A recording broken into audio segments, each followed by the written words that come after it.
Salut tout le monde, c'est Xavier, bienvenue sur WatchMojo français. Aujourd'hui on se retrouve pour le top 10 des plus grosses poursuites judiciaires dans l'industrie des jeux vidéo. You want coffee, baby?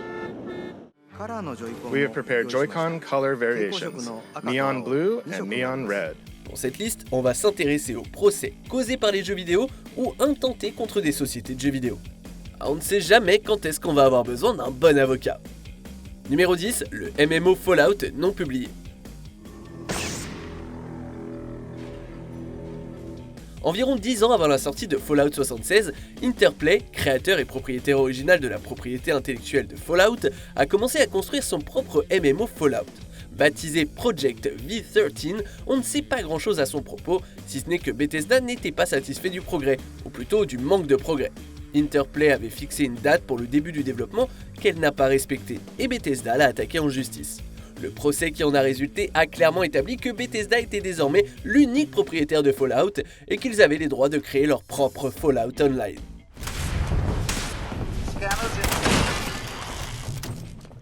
Numéro 9, Donkey Kong. En 1981, Donkey Kong faisait sa première apparition dans un jeu vidéo. Universal Studios a rapidement affirmé que l'existence de Donkey Kong portait atteinte aux droits d'auteur qu'ils avaient sur King Kong, le gorille le plus emblématique de l'histoire du cinéma. Le problème, c'est que les disputes pour savoir qui avait réellement les droits de King Kong duraient depuis les années 1930. 5 décennies plus tard, la situation n'avait guère changé et Universal Studios, qui tentait également de poursuivre RKO, le distributeur du film de 1933, s'est fait débouter dans les tribunaux qui ont décidé que King Kong était de domaine public et que Nintendo était libre de continuer avec leur Donkey Kong. Numéro 8, Pac-Man et Casey Munchkin. Même au tout premier jour de l'industrie, les compagnies de jeux vidéo n'hésitaient pas à intenter des procès. Et c'est bien ce que Atari a fait lorsqu'elle a vu que Philips Electronics et Magnavox essayaient de sortir une imitation de Pac-Man alors qu'eux-mêmes travaillaient sur le portage du jeu vers la Atari 2600. Casey Munchkin mettait en vedette un petit personnage doté d'une grande bouche, errant dans un labyrinthe, mangeant des pastilles et évitant les monstres. Similitude assez évidente, non ? Et sans surprise, les tribunaux ont statué en faveur d'Atari, qui a pu achever le portage pour la 2600 en paix. Le résultat, un Pac-Man épouvantablement mauvais. Numéro 7, Lineage 2.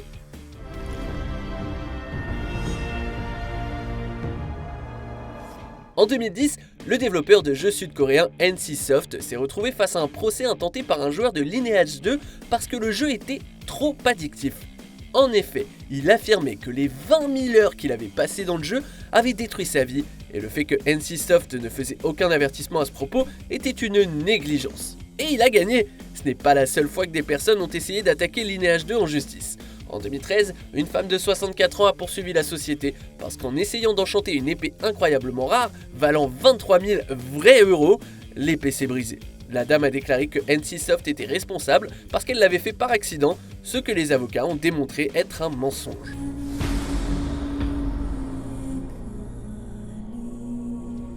Numéro 6, Joy-Con Drift. So intuitive controls using movement or tilt are possible. Bien que la Switch ait été une console au succès fulgurant, un problème a tourmenté Nintendo depuis sa sortie, le Joy-Con Drift, ou la dérive des contrôleurs.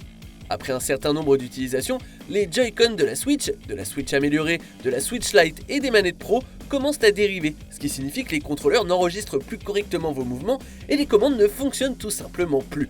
De nombreux procès ont été intentés contre Nintendo pour ne pas avoir corrigé le problème et même pour l'avoir nié à plusieurs reprises. Ces poursuites sont toujours en cours, il n'est donc pas certain qu'elles aboutissent. It invites everyone to a new world of entertainment. Numéro 5, World of Warcraft. Go forth to victory. Un serveur privé particulièrement notoire de World of Warcraft a attiré l'attention de Blizzard qui, en 2009, a intenté un procès à son propriétaire. Mais Alison Reeves, la personne derrière le serveur Scape Gaming, qui permettait aux gens de jouer à WoW sans interférence de Blizzard, n'a apparemment pas été trop intimidée.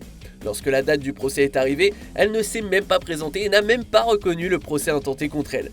Peut-être savait-elle qu'elle n'aurait aucune chance contre Blizzard de toute façon. La compagnie a obtenu un jugement par défaut et Reeves a été condamné à payer des dommages et intérêts d'un montant de 75 millions d'euros. Numéro 4, Pong.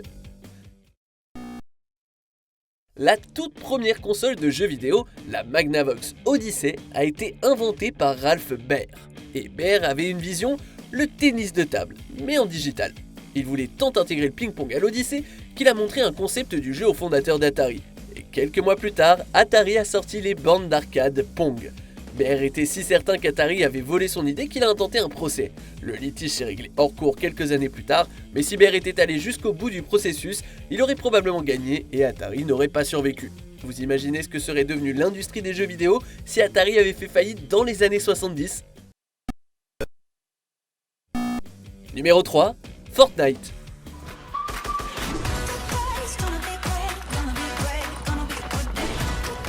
Epic Games, les créateurs de Fortnite, n'étaient pas très heureux d'avoir à payer 30% à Apple sur les microtransactions offertes dans le jeu. Ils ont donc mis en place un moyen d'acheter des V-Bucks directement auprès d'eux, contournant complètement l'App Store et Google Play. En représailles, Apple et Google ont tous deux retiré Fortnite de leur plateforme. Epic a lancé une poursuite contre Apple pour protester et Microsoft est également entré dans la bataille en supportant Epic contre Apple. En septembre 2020, un juge a statué en faveur d'Apple, disant qu'il n'était pas obligé de réintégrer Fortnite sur le App Store.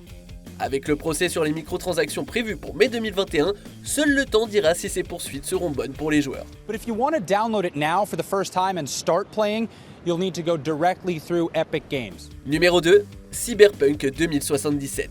Got another blackout in Santo Domingo. Netrunners are at it again, poking holes in the power grid. CD Projekt Red, autrefois un des développeurs les plus loués de l'industrie, fait maintenant l'objet de multiples poursuites. D'abord, de la part des investisseurs et des actionnaires de la compagnie, déçus par la chute des actions à la sortie de Cyberpunk. Et aussi de la part des consommateurs, qui veulent que CD Projekt Red soit tenu responsable de la publicité mensongère qui a été faite en affirmant que le jeu allait être optimisé pour la PS4 et la Xbox One S. Le fait que les remboursements soient effectués sans poser de questions et que le jeu ait été retiré du PS Store en dit long sur les piètres performances du jeu sur les anciennes consoles qui font toutefois tourner d'autres jeux intenses, comme Red Dead Redemption 2 par exemple, et sans problème. I need some rest. I haven't slept in 3 days. Avant de dévoiler notre numéro 1, voici quelques mentions déshonorables. The Simpsons Road Rage, selon Sega, ce jeu était beaucoup trop similaire à Crazy Taxi. Promise I'll try my best not to throw up. The what now? Grand Theft Auto San Andreas, Rockstar a eu des ennuis quand un modeur a publié le mini-jeu inapproprié Hot Coffee. You want coffee, baby? New Super Mario Bros. Wii, James Bird condamné à une amende de 1,3 million de dollars pour avoir téléchargé une copie de ce jeu. Jeu NES sans licence, Atari a été poursuivi par Nintendo pour avoir essayé de sortir des jeux non autorisés dans les années 90. C'est bon, personne va vous poursuivre si vous ne vous abonnez pas à notre chaîne, mais ça nous motiverait de continuer à vous offrir d'excellentes et de nombreuses vidéos. Et si vous activez la cloche, vous n'en raterez aucune. Numéro 1, Too Human. We of the World Tree shall not interfere. The way is open. Outre Fortnite, Epic Games est également le créateur du moteur Unreal, l'un des moteurs de jeu les plus utilisés dans l'industrie. Pour y avoir accès, il faut payer une licence. Le studio Silicon Knights a eu de la difficulté à obtenir la licence du moteur pour réaliser Too Human. Ils ont donc décidé de créer leur propre moteur de jeu. Epic a découvert par la suite que d'énormes parties de ce nouveau moteur étaient en fait reprises directement d'Unreal 3.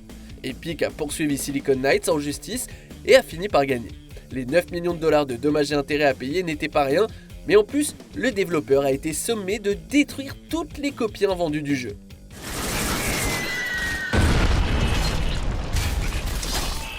Que pensez-vous de notre sélection ? Dites-le moi en commentaire et checkez cette autre super vidéo de WatchMojo français.